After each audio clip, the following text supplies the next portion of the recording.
correspondence and communication with Animal Liberation Front.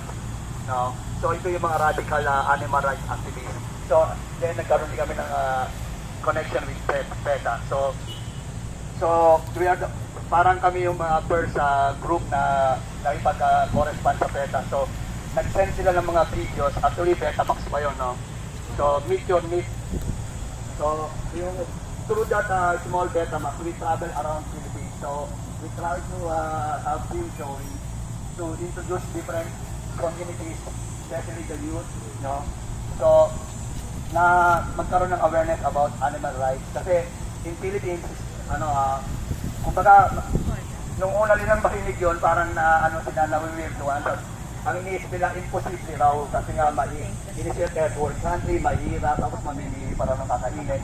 So, it was very boring pag sinabi mong we don't eat meat.